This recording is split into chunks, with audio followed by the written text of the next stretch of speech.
Bismillahir Rahmanir Rahim. Wassalatu wassalamu ala ashrafil mursalin sayyidina wa habibina wa nabiyina wa qudwatina Muhammad bin Abdullah salawatullahi alaihi wa ala alihi wa ashabihi wa azwajihi wa man tabi'ahum bi ihsanin ila yawmiddin.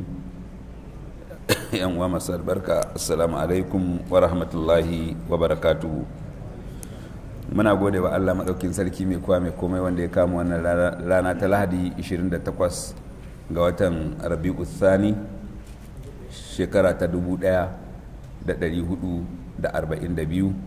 hijirar Annabi Muhammad sallallahu alaihi wasallam, wanda yi daidai da 13 ga watan 12 shekara ta 2020 daidai wa daida. Ba mu gushe ba muna tattaunawa akan wannan littafi na Nurul Yaqin a wannan darasi namu na hasken musulunci. Mun tsaya akan gaba da za mu tashi akan ta wanda ita ce hilful fudul, kuma mun ba da aiki muka ce aje a binciko a kawo. Ban san ko a ƙarshen darasi idan muka samu lokaci sai mu ji wane ne ya yi aikin, wane ne ya binciko abin da aka ce a binciko, domin mu tabbatar da cewa ana bin karatun ana kuma amfana da shi. Muna roƙon Allah maɗaukin sarki ya datar da mu. So wannan hilful fudul wani mai zance haɗin kai ne aka samu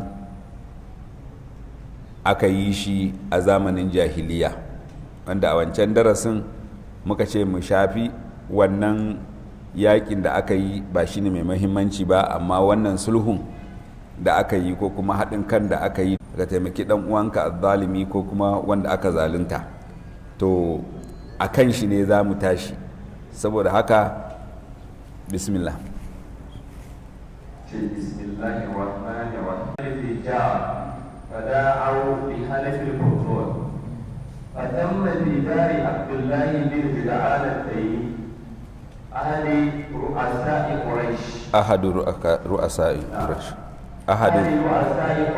وكان المتهالكون بني هاشم وبني المطلب ابني عبد مناف وبني أسد بني عبد العتبة وبني زهرة بني كلاب وبني تيم بني مرة تحالفوا وتآخذوا ألا يجدوا بمكة مظلوما من أهلها أو من غيره من سائر الناس إلا قاموا معه حتى ترد إليه مظلمته.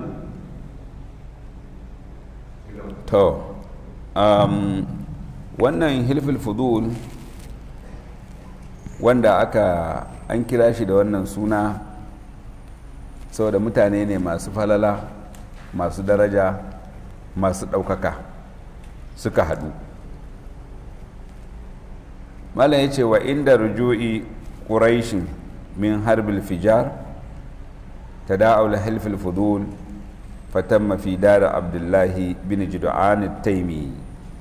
Bayan sun dawo daga yakin nan da aka yi na fijar, wanda muka ce muku asalin yakin sun yi shi ne, an so a yi shi ne a suki ukaza, bai yiwu ba domin an zo an tseguntawa ƙuraishawa suka yi ƙoƙari. So in an riga an shiga cikin haram ba za a yaƙi ba a yaƙi a haram, a hilla ake yaƙi inda yake ba haram ba. So suka yi alkawarin cewa to a ɗage wannan yaƙi sai baɗi a shirya a zo, kowa ya zo a zo a koma shi. To bayan an da wannan sai suka kira zuwa ga wannan tattaunawa ko kuma ganganko ko kuma haɗuwa da za a yi. Sai suka haɗu a gidan Abdullahi bin Jud'an taimi, ɗaya daga cikin manya-manyan ƙuraishawa. Wa kana al-mutahalifuna, waɗanda suka haɗu suka yi haɗin kan, kaman a ce yanzu Afirka, ai kun ga muna da UA ko muna da ƙungiyar haɗa kan yana yiwa na ƙasa da ƙasa, america da europe sun haɗa kai, duk abin da za a yi ba za a zartar ba sai wa'anda suka haɗa kai ɗin sun haɗu sun yadda sun ce za a yi wannan abu sai a yi shi. To dole kenan muna da buƙatar haɗin kai. Mutum masu hikima sun ce hannu ɗaya bai ɗaukan jinka. A gani yara yanzu ba san wannan karin maganan ba, don an ce hannu ɗaya bai ɗaukan jinka ba san ma me jinkan ba, ba san ya ake jinka ba, tunda da a ƙasa ake yi, sai an gama komai sannan a zo a taru mutanen anguwa su cicciɓa wannan ya kama can wannan ya kama can, a ɗaga a ɗora a kan inda aka yi sannan a ɗaɗɗaure shi. To don haka suka zauna bani hashim da bani mutallib, wayannan su guda biyu din nan ibnai abdulmunaf, dukkansu 'ya'yan abdulmunaf ne. Kun san mun karanta a baya cewa su larabawa batsan suke amfani da shi, ciki wato jama'a kungiya ko kuma in ce menene zan ce kabila bani wane, saboda haka suke amfani da shi. Wa bani asad bin abdul uzza su kuma bangaren su daban, wa bani zuhura bin kilab su ma suna nan, wa bani taimi bin murra. Wa'annan al'umma, wa'annan kabilu, wa'annan ciki daban-daban ta halafu wa ta'aqadu, sun zauna suka yi yarjejeniya, suka yi alkawari Allah yajidu bi makka mazluman min ahliha. Alkawarin shine ba mu yadda ba, kuma manyan ƙurayshawa ne, manya-manyan ƙabilu ne, ba mu yadda mu samu an zalunci wani daga cikin ɗan maka ba, kowane ne a cikin ɗan maka ba mu yadda mu ji an ce an zalunce shi ba, min ahaliha, daga cikin 'ya'yan maka, au min ghairihim. Kaga inda suka sha bamban kenan da shauran waɗansu. Larabawa har yanzu tun lokacin akwai wato ragowar tsari irin na annabawa tare da su, domin wasu kamar turai haramun ne ka zalunci ɗan ƙasarka, amma ba haram ba ne ka zalunci ɗan wata ƙasa. In dai ɗan ƙasarka ne duk yadda za ka yi kakka cuce shi, in kuma ka samu ka cuce shi za a hukunta ka, amma ɗan wata ƙasa to ba komai. Kuma alkur'ani ya gaya mana kamar yadda za mu zo mu ji, kamar yadda yahuda suka halatta cin dukiyan kowa da kowa. To haramun ne mu ga an zalunci wani dan maka ko kuma wani wanda ya zo bako ya zo maka, min sa'irin nasu daga shauran mutane ya ku bayi, illa qamu ma'ahu. Wa'annan kabilun gaba ɗayansu za su dunkule su koma bayan wannan da aka zalunta din nan, hatta turaddu ilaihi mazlamatuhu, sai an da masa da abin da aka zalunce shi kai. Allahu akbar. Ma'ana mu ce mutanen Kaduna da dukkan kabilun da suke ciki sun yadda, sun yi ittifaki, duk wanda ya shigo kasuwar Kaduna ba su yadda a cuce shi ba, daga cikin mutanen Kaduna yake koko daga cikin mutanen wani gari da aka zo, wani bako ya zo sayayya. A ce mutanen Kano su ma su yi irin wannan, mutanen Zaria su ma su yi irin wannan, to da za ka samu da mun zama 'yan aljanna tun a nan duniya, domin ba wanda za a cuta ladarra wa ladarara, ba za a cuce ka ba za ka bari a cuce ka ba, kai ma ba za ka yi cutar ba. To wannan sun yadda cewa wa'annan sun yi alkawari, sun rantse duk wanda aka samu an cuce shi to ba za su kwana ba, ba za su yi bacci ba, ba za su ci abinci ba, sai sun haɗu sun ga an dawo da wannan mutum abin da aka cuce shi. wa qad hadar hadal hilf. Nam, wannan tun kafin musulunci. Muna magana ne akan ai annabi sallallahu alaihi wasallam yana ma saurayi, yana dan saurayin shi a lokacin bai zama annabi ba. Na'am. وقد حضر هذا الحلف رسول الله sallallahu alaihi wasallam مع أعماله وقال بعد أن شرفه الله بالرسالة ولقد شهدت مع أمومتي حلفا عبد الله بن جدعان لقد شهدت مع أمومتي حلفا في دار عبد الله بن جدعان ما أحب أن لي به حمر النعم ولو دعيت به بالإسلام لعجبت.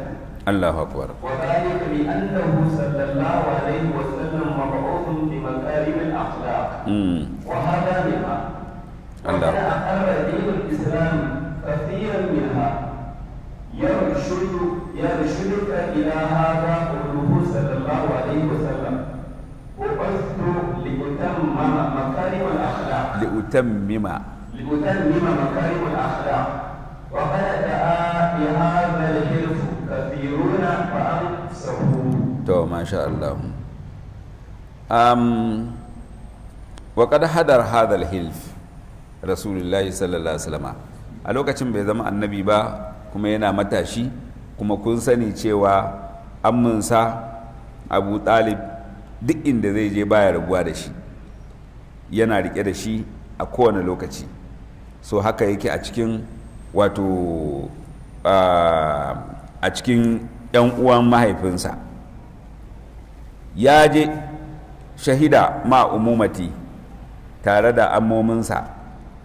Mun ga mun san ammi yana da dangantaka ne da mahaifi, khal yana dangantaka da mahaifiya, uwa kenan. So ɓangaren uwa da ɓangaren uba kowanne da sunayen da ake kiransa da shi, duk da cewa mun san shi annabi sallallahu alaihi wasallam ya samu gata mai yawa a wajen ɓangaren mahaifinsa, saboda ƙaunar da ake wa mahaifin da kuma ƙaunar da Allah ya sa ake masa shi annabi sallallahu alaihi wasallama, saboda abin da zai kasance nan gaba. Amma in ba haka ba, 'yan uwan uwa ai sun fi tausasa wa mutum, 'yan uwan uwa sun fi tausasa wa mutum.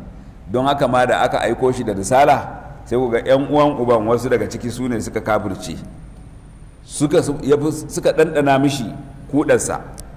'Yan uwan ubansa ne wanda suka tausaya masa nan, suka rike shi, suka rene shi nan, suka dawo kuma suka dinga mishi jafa'i. Wa qala ba'da an sharafahu Allahu bir risala, bayan manzon Allah sallallahu alaihi wasallam ya girma, ya zama mutum, Allah ya girmama shi da bashi da aiko shi a matsayin manzo. Allah ya aiko shi a matsayin manzo, an bashi wannan sako, wannan addini mai matukar muhimmanci wanda duniya suka yi ca akan shi, wanda ba dan addinin daga Allah yake ba, babu wani addini da duniya za ta yi ca akan shi ba tare da an kashe shi ba. Duk wani addini a duniya inda da shauran addinai ne aka haɗu aka ce wancan addinin muna so mu ga ƙarshen shi, wallahi da yanzu an ga ƙarshen shi. Misali ka ɗauki addinin buzanci ko kiristanci, a ce dukkan addinan duniya sun haɗu sun ce suna so su gama da shi, to da an gama da shi. Amma wannan addinin Allah maɗaukin sarki ya saukar da shi, shi ne kuma ya ce zai kare shi, kuma shi yake kare shi.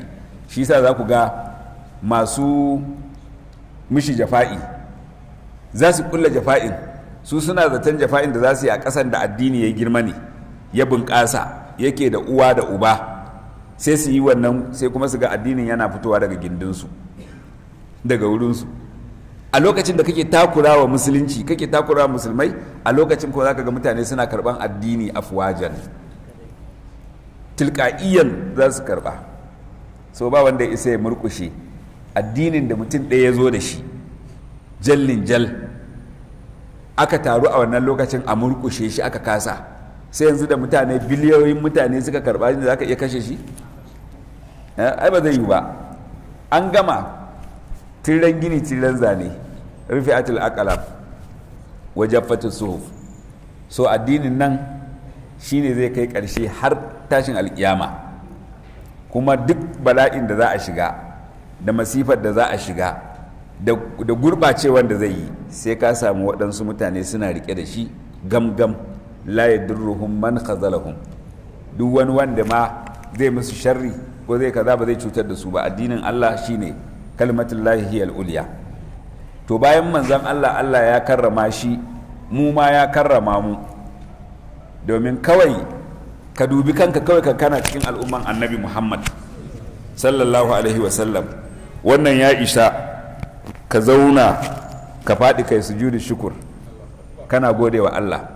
Yau ga annabawa su suke ɗaga hannu suna roƙon Allah ya sanya su a cikin al'umman annabi Muhammad sallallahu alaihi wasallam, sai gashi kai baka roƙa ba ka samu kanka a cikin al'umman annabi Muhammad sallallahu alaihi wasallama. Ya kamata ka gode wa Allah. To bayan ka gode wa Allah kuma sai ya zama ka samu kanka a cikin masu ƙoƙarin riƙon sunna, ba da baki ba, riƙon sunna na haƙiƙa a sallarka a masallaci za a ga sunna, a kasuwa a rumfarka za a ga mu'amala mai kyau wacce sunna ta koyar, a ofis ɗinka za a ga mu'amala mai kyau wacce sunna ta koyar, wanda annabi sallallahu alaihi wasallam annabin rahama ya koyar. A duk wurin sana'arka, ba wai sallah da azumi da zakka kawai ba a ganka a harkan ibada kai ne a gaba amma a mu'amala a same ka zero, baka da wani amfani. Wannan ibadar da kake yi ba za ta amfani da kai da komai ba, domin addinu mu'amala ce, so yana da kyau. Wannan kuma ita ce mu'amalar da su suka yi, a ce dai ba musulunci ba shari'a ba littafi, amma su ce mun ga an zalunci wani, don haka mu zo mu haɗu mu yi alkawari mu yi yarjejeniya mu ƙulla, kowa ya zo ya sa hannu, mutuƙar muna raye ba mu yadda mu ga an zalunci wani ba, sawa'un ɗan gari ko baƙo. Akwai makarimul akhlaq da ya wuce wannan? wallahi babu. Ka kaddara kai ne ka je wani wuri ba ka da kowa sai wani wanda yake ji da ƙarfi, yake ji da mulki, yake ji da dukiya, yake ji da jama'a, sai zalunce ka, sai duk mutanen garin suka kewaye suka zo suka tsaya suka ce to su suna tare da wannan bawan Allah da aka zalunta. Ka ji yadda za ka ji daɗi da annashuwa a cikin farin ciki. Ƙarshe ma abin da aka karɓa ɗin, in wani abu ne na dukiya ya kace ka bar musu ma ka yafe musu su ka ba su saboda jin daɗin abin da aka yi. To kai ma karkawa wani, kar lokacin da kake da ƙarfi ka zalunci wani, ka ƙwace wani abin shi don kana ganin bai da ƙarfi ka ce je ka yi duk abin da kake ganin ka yi. Ka san mu mutanenmu akwai ruma irin wannan, na ce ba police station ba alƙalai ba, je ka yi don yana da kuɗi da zai kai cin hanci, yana da kuɗi da zai sai alƙali, yana da kuɗi da zai sai police station ɗin ka cokan ɗin shi. Ƙarshe idan ka je kai da za ka kai ƙara, in ba ka yi sa'a ba kai za a kulle. Mun kawo wannan zamanin. To manzan Allah sallallahu alaihi wasallam ya faɗi wannan, ya ce na halarci wannan fi dar Abdullahi bin Jud'an ma habbu an annali bihi humarin na'am. Ya ce wannan zuwan da na yi, halartar da na yi, ya fi min daɗi akan a ce ina da tireloli, domin humarin na'am a wancan lokaci jajayen raƙuma ne da suke ɗaukan kaya ko? To ai zamani yana canjawa. Don yanzu in kace jan raƙumi, wani ya ce to me zan yi da jan raƙumi dama ba abin da ya shafe shi, amma in kace manya-manyan tirelolin nan irin na Dangote masu kamar macizai din nan, to manzan Allah sallallahu alaihi wasallam ce da a bashi wa'annan tirelolin gara ya halarci irin wannan taron da za a yi domin a yi shawarwarin a taimakawa wanda aka zalunta don a kwato mishi haƙƙin shi daga wajen azzalimi zuwa gare shi. Ashe kuwa kaga wannan ba ƙaramin al'amari ba ne. Don haka manzan Allah sallallahu alaihi wasallam yana cewa walau du'itu bihi fil islam, wancan kaga an yi shi ne kafin musulunci, da an kira ni da irin wannan taron a lokacin musulunci la'ajabtu, da na amsa. To mu yaya za mu iya kiran 'yan uwanmu mu zauna da su mu tattauna, mu ce duk wanda aka zalunta a wannan anguwar, bari ɗauki anguwata ko an ce so duka so ne amma san kai fa bari ɗauki anguwar sarki mu ce mun zauna ɓangare-ɓangare matasa na anguwan sarki su zo, dattijai na anguwan sarki su zo, masu kuɗi na anguwan sarki su zo, masu mulki na anguwan sarki su zo, duk wani mai faɗa a ji mu haɗu mu tattauna mu ce to daga yau wannan anguwar tamu za mu kewaye ta, duk wani wanda ya shigo wannan anguwar tamu kana amina, ba za a kwace mishi waya ba, ba za a cutar da shi ba, ba za a ci mishi mutunci ba, ba za a walakantar da shi ba, ba abin da zai same shi sai alkhairi.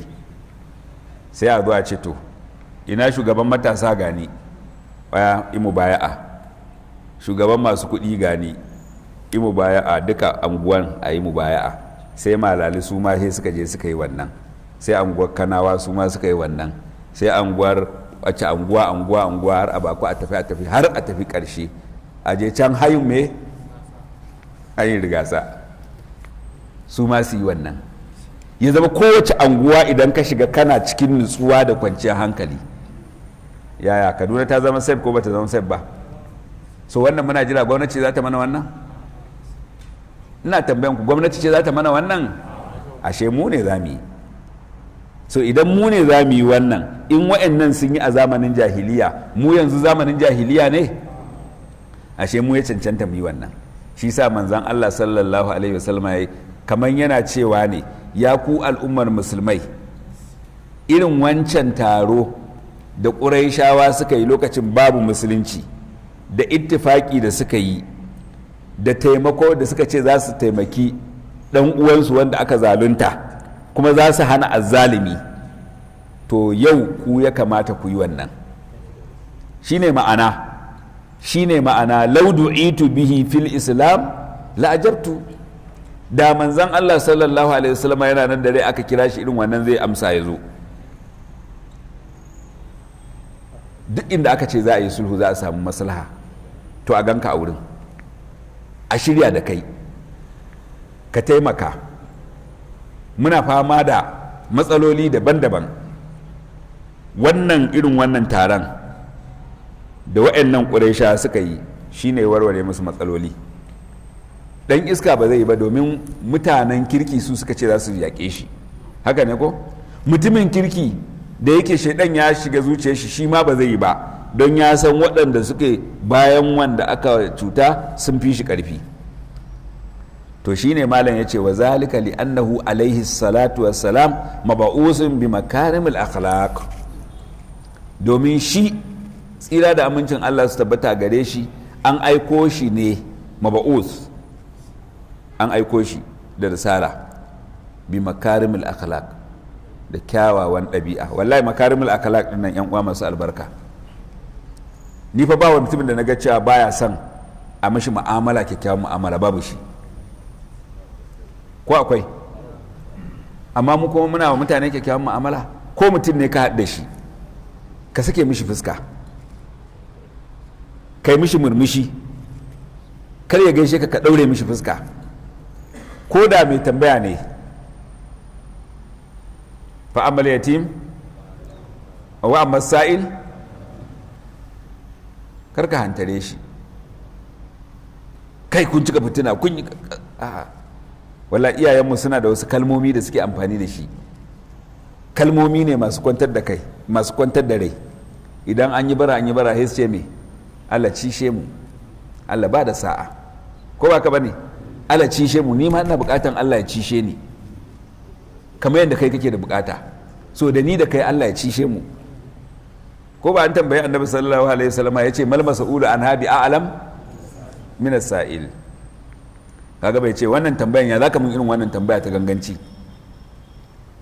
Kaga nan ana koya mana masu da'awa, idan wawa ya maka wauta wajen tambaya, to karka masa wauta wajen amsa, sai ka nemi kalma mai daɗi sai ka gaya mishi. Wani wawa ya samu Harunan Rashid, ya zo wuce ya ɗan taka shi ya ce a majanun anta, kai mahaukaci ne? Ya ce lastu majanunan. shi a ba mahaukaci ba ne, ya haƙuri. Allah ya gaya mana wai za ka taɓa humul jahiluna salamu alaikum salamu alaikum. Ka gwada ka gani mutum ya maka wauta ka kalle shi ka yi murmushi. Ina jin har ana ba da misali da orubebe ko da jega, ka gani exactly haka ne. Ka duba ya yi haukan jega yana kallon shi yana dariya, yana cewa ka yi haƙuri ka zauna ka tuna fa da ka taɓa zama minista a ƙasar nan kana kaza bai kamata a same ka da irin wannan ba. To haka ya kamata mu dinga gyara mutane kurakuransu. Idan mutum ya yi kuskure ka gyara masa da hanyar da zai karba, kar ka kawo hanyar da za ka tunzura shi ya ƙi karɓan abin da kake faɗa. Manzan Allah sallallahu alaihi wasallam an aiko shi ne da makarimul akhlaq, wa hadha minha, wannan yana daga cikin makarimul akhlaq. Annabi sallallahu alaihi wasallam shine Allah ya tsarkake shi, wa innaka la'ala khuluqin azim. Mala'ika Jibril sai da yi mamaki. Allah ya faɗi wannan bai ce komai ba, amma da ya ga ƙiri-ƙiri an fasa wa Annabi sallallahu alaihi wasallam kafa, an jefe shi da gudu ya fita ya bar gari ya zo gona ya ɓuya. Ga mala'ikan dutse ya zo ka bani dama in sakan musu duwatsun nan ya zo ya haɗe su ya gama da su. Annabi sallallahu alaihi wasallam ya murmushi ya ce a'a ina kyale su ya daga hannu, Allahumma hadi qaumi fa innahum la ya'lamun. Wani lokaci idan ana zargin ka akan abubuwa, wanda yake zargin ka bai san hakikanin abun ba, shi zahiri yake gani, to kar kai fada sosai, yi kokari ka fahimtar da shi abin da kake zargin nan ba haka bane, ya gane. An fasa masa goshi, an fasa mishi kaza. Ku duba a wannan lokaci farkon annabta ne, amma yana cewa Allahumma hadi qaumi fa innahum la ya'lamun. Ya Allah ka shirya da mutane. Nan mala'ika Jibril alaihi salatu wassalam ya ce kai gaskiya, Allah ya gaskiya, wa innaka la ala khuluqin azim. Duk annabawan nan da aka musu sun yi jan wuya. Yanzu nan zaka ga annabi ya daga hannu, Allah ya halakar da su, Allah ya gama da su. Ina darkake bai zo ba ya ce Allah ya darkake su kawai. Annabi Nuhu ya addu'a Allah ya gama da su da ruwan tufan. Annabi Musa ya addu'a kar Allah ya shirya da Fir'auna Allah ya halakar da shi, ya nutsar da shi. Allah ya ce an amsa addu'arka, an amsa addu'arku. Amma Annabi sallallahu alaihi wasallama laqad ja'akum rasulun min anfusikum azizun alaihi ma anittum harisun alaikum bil mu'minina ra'ufur rahim. So da yawa zai ce laula an ashukka ala ummati la amartuhum bi kaza, laula an ashukka ala ummati la amartuhum bi kaza. Wannan shine shugaba. Walakum fi rasulillahi uswatun hasana. Ya kamata shugaba ya zama mai tausayi. Walau kunta faddan galizal qalbi lam faddu min hawlik. Kaga shugaba kowa yana darewa yana barin shi, akwai matsala. Shi kanshi ya kamata ya binciken shi. Wani abin zaka gani kuskure ne, amma ya ka rufe idanka, ka toshe kunnanka, domin karka kori duk mutanenka. Ka duba, ya san akwai munafukai a cikinsu.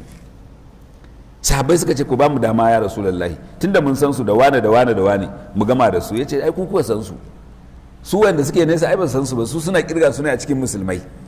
So yanzu kuna taba su sai a ce Muhammad sallallahu alaihi wasallam yana kashe abokanansa, yana kashe sahabbansa, yana, kun gani ilimi kenan, makarimul akhlaq. So wannan darasi shi sa nace muku makasudi yana da muhimmanci kwarai da gaske. Wa hadha minha wa qad aqarra dinul islam kathirun minha. Yawancin abubuwa da larabawa suke yi musulunci ya zo ya tabbatar, irin su girmama bako, duk bakon da zai zo wurinka to ka sake mishi fuska, wallahi da alkhairi ya zo. Kar ka ɗaura fuskarka. Na muna da wani ɗabi'a yanzu, idan mutum ya zo maka gaskiya ba tare da ya sanar da kai, musamman akwai bambanci tsakanin zaman ƙauye da zaman birni irin wannan. Wataƙila inda kake ma bai ishe ka ba, so amma ka tuna kuma tunanin mutumin ƙauye ba daidai yake da tunanin irin naka ba. Kuma shi tunanin shi kawai ɗan uwan shi yana birni zai zo ya same shi, ba ruwan shi da batun yaya halin da kake ciki. Shi ina ruwan shi ma da wani waya maka waya ko abin nan, domin kai ma in ka tashi ka je wurin shi haka zai karbe ka hannu biyu, ba zai taba ce maka ba kai waya ka zo ka gaya mun ba. Kai kake nema maka waya don kai ne gidanka gidan talakawa, daga gidan mutum ne babban gida irin gidan ciyaman, amma bayan da za ka yi ka zo mishi kawai ba tare da ka sanar da shi ba. Kowane ɗaki akwai abin da ake yi a ciki.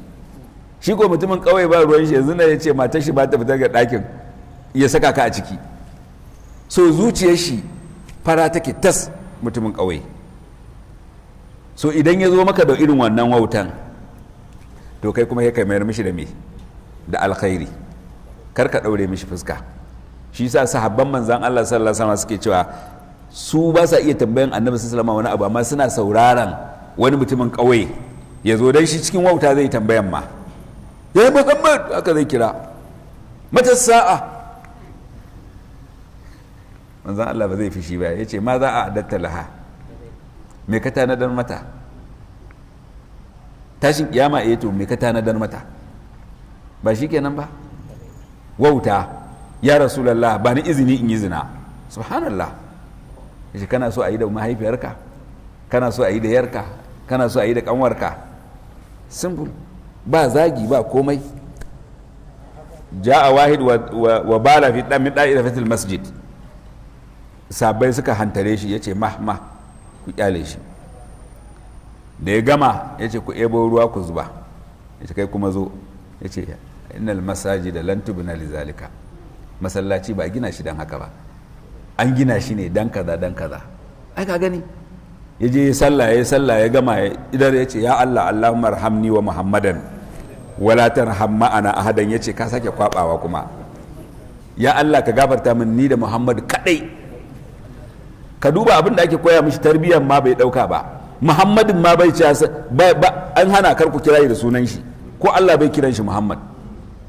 Duk inda ka je ya kira Muhammad sai ya siffanta shi, ya dai Muhammadun Rasulullah. Amma ya ayyuhan nabiyyu, ya ayyuhan nabiyyu idza dallaqatum nisa, ya ayyuhan nabiyyu jahidul kuffara wal munafiqin. Haka yake kiran shi. Amma ba kawai ya Muhammad haka zai ce. Amma kaga annabi sallallahu alaihi wasallam sai koya masa, yace mishi kai kuskure, kuma ba a gyara barna da barna. Yanzu to da ni da kai kawai aka samu aljanna, shauran aljanna rahamar Allah da ta yalwaci kowa da kowa, shauran kuma me zai da ita? Wallahi sai mun koma ga koyarwa ta annabi sallallahu alaihi wasallam ta hakika, kuma sai mun yadda cewa sallah, azumi, zakka, aikin haji da shauransu wayannan rukunai ne kawai, ginshikai ne, filas ne, ba su bane gida. Sai mun dawo ga mu'amalanmu, kasuwancinmu, sai mun dawo gaskiyarmu tsakaninmu da matanmu, tsakaninmu da ranan. Na yi bakin ciki, ma Nasiru, malam yana zaune a nan yake tambaya, wani ya yi tambaya, ya ce wane ne ya yi wannan tambayan, sai da ya baki uku. Ya ce ba komai ba ne, ina so in san wane ne kawai, zai tozarta ka ne, ba zai tozarta ka ba. Ya ce ina so in sani ko baƙo ne ko kuma ɗalibin makaranta ne, domin in baƙo ne na san cewa bai rizki karatuttukan da muka yi ba. Idan ɗalibin makaranta ne na san akwai matsala, ya ce akwai matsala a karatun da muke yi, mana ba a fahimta kenan. Amma ba ya daga hannu, bai daga ba, wannan nuna akwai matsala a tarbiyyar mu. Kuma manzon Allah sallallahu alaihi wasallam ya zo a yakin ahzab, yana tambaya wane ne zai je a cikin sahabban nan, wane ne zai tashi ya je ya binciko mun, ya zama dan leƙen asiri, ya je ya gano me suke yi, ya gano. ina jin Huzaifa ne ya ce sai ina ɓuya a bayan kar manzan Allah ya ganni, domin a lokacin Allah ya siffanta mana irin tsoron da suke ji, hantansu ta kaɗu, ido ya raina fata, kowa bai iya fita ya je kaza. Ya ce sai ina ɓuya, ya ce sai manzan Allah ya ce ina wane, ya ce to bayan da zan yi haka na tashi na tafi. Kaga kenan idan malaminka yana koyar da ka ya ce wane ne kaza, ya kamata ka ce ni ne. Wataƙila baka san abin da zai maka ba, ko ya maka ta annabi sallallahu alaihi wasallam ya ce Allah ka fahimtar da shi, Allah ka ilmantar da shi, Allah ka bashi kaza. Wataƙila a lokacin waɗanda suke wurin su ce amin, sai Allah ya amsa, sai ka kawai Allah ya buɗe ƙwaƙwalwa kana fahimtar abubuwa, amma ka yi shiru. So dole ne sai mun canja tarbiyyarmu, sai mun ɗauki malamanmu, ko mun yi kuskure ne ko ba kuskure ba ne, in sun ce mana wane ne kaza mu ce ni ne. So da dama manzon Allah sallallahu alaihi wasallam yake tambaya waye kaza, sai mutum ya ɗaga hannu ya ce ni ne ya Rasulullahi. To saboda haka sai mu lura da wannan. Na'am na'am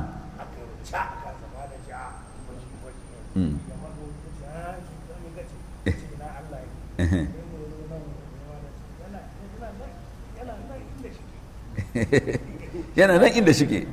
Allahu akbar.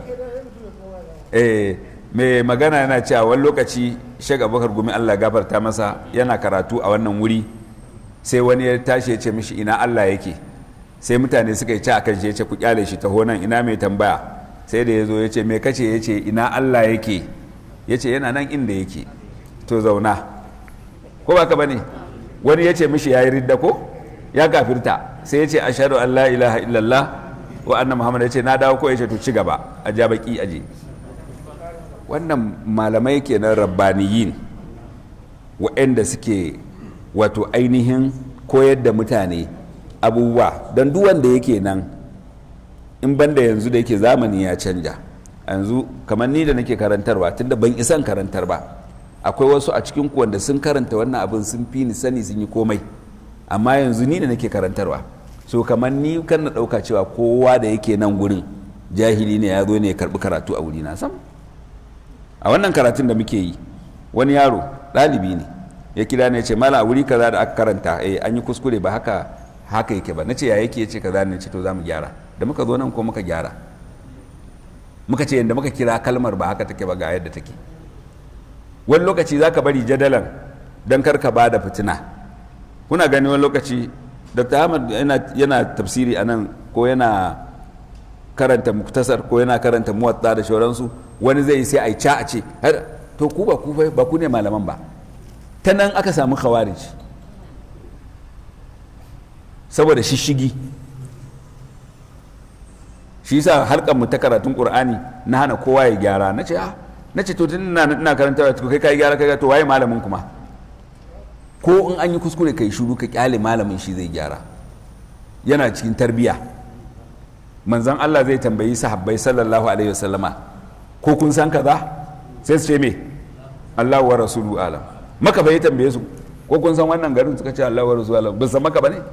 Daga cikin su aka kore, a ciki aka haife su, amma saboda tarbiyyar da ya musu, sai su ce wallahu wa rasuluhu a'lam. Domin ba sani ba ko tunda ana saukar da wahayi, ba sani ba ko an canja wa abin suna, tunda akwai mustalahat na shari'a da ta zo da shi daban-daban. So yan uwa masu albarka, wannan shine musulunci ya zo yurshiduka ila hadha, abinda zai shiryar da kai akan wannan. Qauluhu alaihi salatu wassalam, bu'istu li utammima makarimal akhlaq, an aiko ni ne don in cike wato ainihin gurbi na kyawawan ɗabi'u. Wallahi kyakkyawan ɗabi'a idan kana yi, ka huta da kwana kana sallah, ka huta ka wuni kana azumi. Idan kana da kyakkyawan ɗabi'a, ƙyala mai azumin ranar litinin da ranar alhamis da kwanakin farin wata da yau arfa da yau kaza da yau kaza, kana can kan surayya ka wuce shi. Saboda idan zai yi wannan bai da kyakkyawan ɗabi'a, aikin banza ne. Ƙyala wanda ya kwana yana sallah, ku duba hadisin Abu Damdam hadisin da manzon Allah sallallahu alaihi wasallama ya ce wani mutum zai shigo, ana irin wannan haka, sai ya ce wani mutum dan aljanna zai shigo. Suka duba ba wanda ya shigo sai tsoho da takalmansa a makale a hammatarsa da gemunsa ruwa yana zuba ya yi alwala. Suka duba kakkaburin nan ba su ga wani ya shigo ba. Washe gari ya sake cewa wani dan aljanna zai shigo, ba wanda ya shigo sai wannan tsohon. Aka sake wani dan aljanna zai shigo, kwana na uku ɗaya daga cikin matasan sahabbai ya tashi ya bi shi ya ce akwai fa matsala a gidanmu, ko za ka bani mafakar siyasa ta kwana uku? Ya ce to ga wuri. Yaron ya kwana ran farko ya ƙe bacci, ya yi likimo, ya yi fakam, yana kallon dattijan nan. Dattijo ya tashi ya sallah, ya kwana yana sallah, ya ga bai kwana yana sallah ba. Zai tashi da azumi, ya ga bai tashi da azumi ba. Da ya gama kwana uku ya ce mishi to ni fa gaskiyar magana ba wani rikici, ba wani hayaniya da ta haɗa da mahaifina. Kaji manzan Allah sallallahu alaihi wasallam naji ya ce kaza ya ce kaza, muka duba ba wanda ya zo sai ka, shine na zo in ga wani irin aiki kake yi domin ni ma in kwaikwaya don shiga aljannan nan. Malamai suka ce kaga ba a neman ilimi da wayo, ba ka neman ilimi da wayo, baka sani ba ka sani ba ka zo ka tambaya. Amma kawai shi yasa duk mutumin da ya sallah kamar ayatun nasu bai da sallah, sai ka sa littafi a gaban malami ya koya maka yadda kake sallan nan. Amma kawai mutane suna yi kaje ka yi, to baka ga abin da baka maguje ya ce ba. Ya zo ya samu an yi raka a ɗauko, an zo an yi rata biyu, sai aka zauna, sai shi ya me sai ya miƙe, ya ga kowa ya zauna. Da aka tashi aka yi ta biyu, sai ya zauna, sai ya kowa ya tashi, ya ce shegu sun ba da ni. To ba a addini ba a koyan shi da wayo, ana koyan shi ne a hannun malami. Saboda haka ya ce mishi ba wani abin da nake tafi abinka. Har ya tafi ya ce dawo ku kira min shi, ya kira shi ya ce to ka dai gani ko ba na komai, amma ka ga ina magana da baki. Abin da nake cewa ya Allah, duk mutumin da ya min kuskure na yafe mishi, duk mutumin da ya min ganganci na yafe mishi, duk mutumin da ya ci mutunci na, ya ci zarafi na yafe mishi. Wannan darajar shi ta kai shi aljanna. Wannan makarimul akalat ne ko ba makarimul akalat ba ne? Kawai mutum laifi, matarka ta maka laifi, tana jira idan ka zo za ka fara wurgi da kayanta, sai ga kaso mata handset a wannan ranar, ka ce mata ga wannan, sai ta ɗauka mafarki take yi koko wasa ne, ka gani?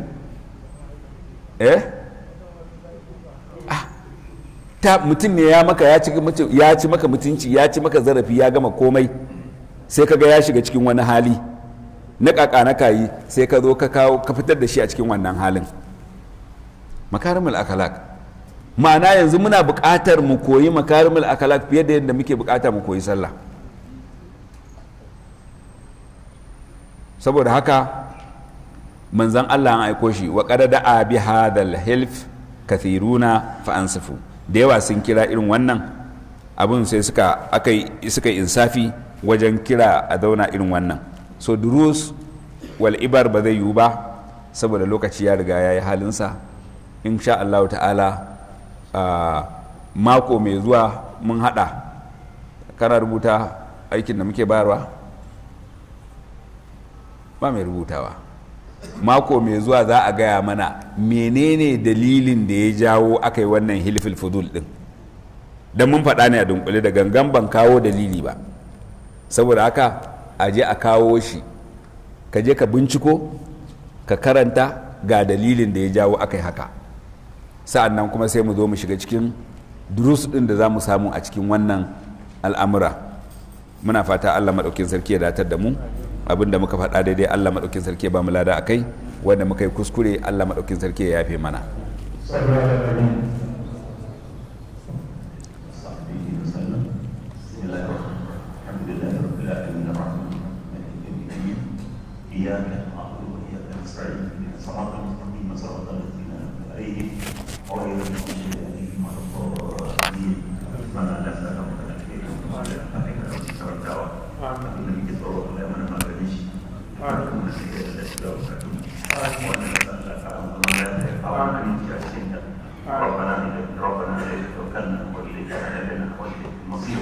ربنا آتنا في الدنيا حسنة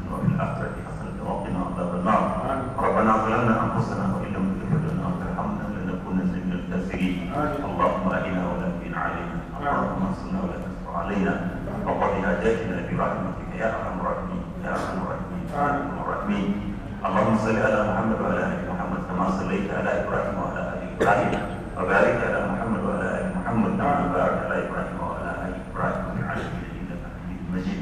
سبحان ربك رب العزه عما يصفون وسلام على المرسلين والحمد لله رب العالمين.